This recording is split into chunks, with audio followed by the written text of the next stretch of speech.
Met fever is contagious. The entire country is fascinated by the unfolding drama of the underdog Mets more than holding their own against the powerful, highly touted Baltimore Orioles.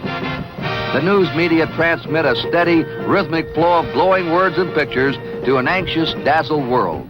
The next day at Shea Stadium, everyone is still talking about Tommy Agee, including the greatest center fielder of all time, Joe DiMaggio. Well, I think they're both very fine catches. I would have to say they were comparable to the one that Willie Mays made in the 1954 World Series when the Giants were playing the Cleveland Indians.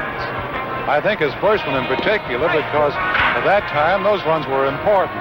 And to make the catch, I thought that the fence, and he was quite conscious of the fact that he was so close to that fence that he had to time that ball. And when he did catch the ball, he went into the fence. Agee also talks about Agee. Well, the second catch was hitting in the right center field alley, and I think this was an easier catch for me because it was on my glove side, and I ran just about as far, but the fact that it was on my glove side made it a little bit easier. And the wind brought the ball back to the infield a little bit, the reason why I had to dive for it, I think. When I got to the ball, then I felt like I was going to catch it, but when I started after the ball, I didn't know whether I was going to catch it or not. In the fourth game, the two pitching aces, Mike Cuellar of Baltimore and Tom Seaver of the Mets, meet again. Fans start pouring into Shea Stadium.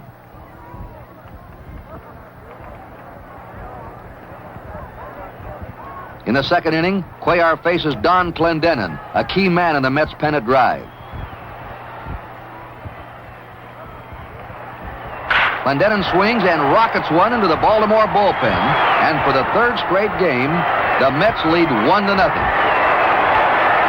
This is Clendenon's second home run of the series, and before it's over, he's to hit another, setting a record for a 5-game World Series.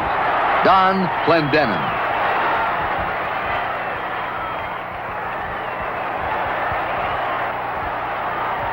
In the Orioles' third, it's Tom Seaver against Mark Belanger. Belanger singles to right, and the tying run is on base. With no outs and the pitcher up now, the Mets look for the bunt.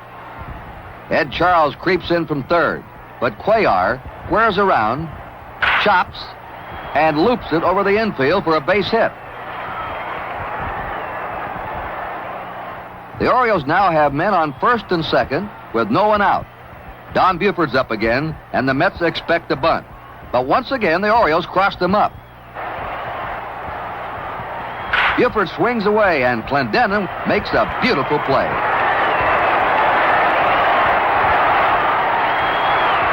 With men on first and third, Paul Blair at bat tries to beat out a bunt. Seaver fields the ball and throws him out. Buford goes to second. Belanger holds third. 2 outs, and Frank Robinson up. Robinson lifts a high pop foul. Clendenon waits, and squeezes it to end the inning. Nancy Seaver cheers her favorite team and her favorite pitcher. The umpires now enter the drama. Manager Earl Weaver disputes a called strike from the Baltimore bench. Shag Crawford, the plate umpire, has a few things to say to Earl Weaver with gestures. When Weaver follows Crawford to the plate, reportedly to ask him, "What did you say?" he becomes the first manager to get thrown out of a World Series game in 34 years.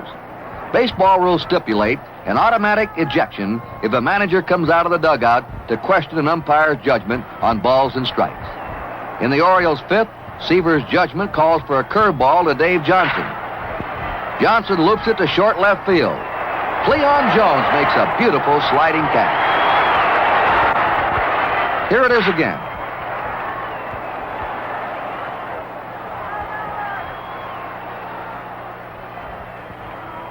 Going into the ninth, the Orioles still trail 1-0. Frank Robinson is up with 1 out. Robinson singles to left. Now the meat of the Birds' batting order is coming up.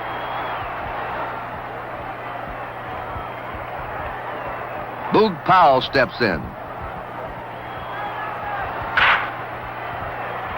Powell's grounder gets through for a base hit. moving Frank Robinson to third. The Orioles now have runners on first and third with only one out. Up steps Brooks Robinson. You may not believe what you're about to see. It is probably the most incredible catch in World Series history. Watch the right fielder, Ron Swoboda.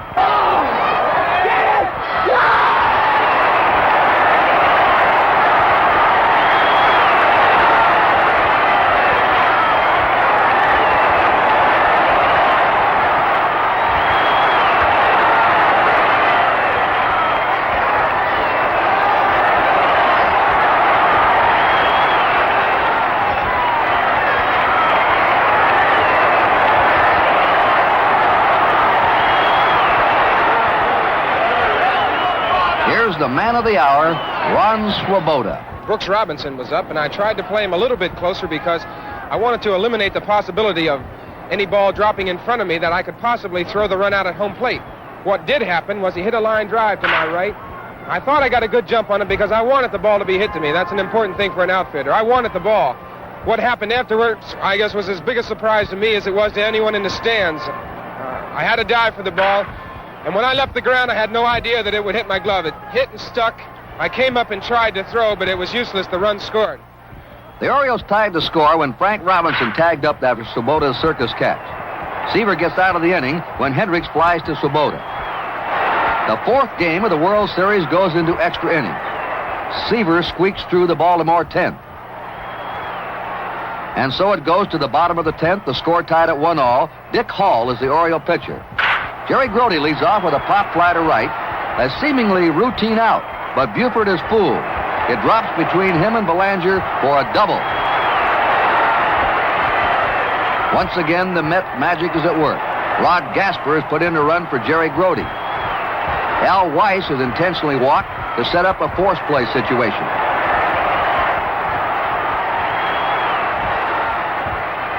When J.C. Martin is sent up to bat for Seaver, the Orioles change to a left-handed pitcher, Pete Reichert. Martin drops a superb bunt to the right side. Reichert's throw ricochets off Martin's wrist, and Gasper comes home with a winning run. The Mets win it 2-1 and lead 3-1. This game-ending play produced a delayed controversy. Was it interference? Even though stop-action footage shows that J.C. Martin was in fair territory when hit, it was not ruled interference because, in the judgment of the home plate umpire, Martin did not intentionally interfere with the play.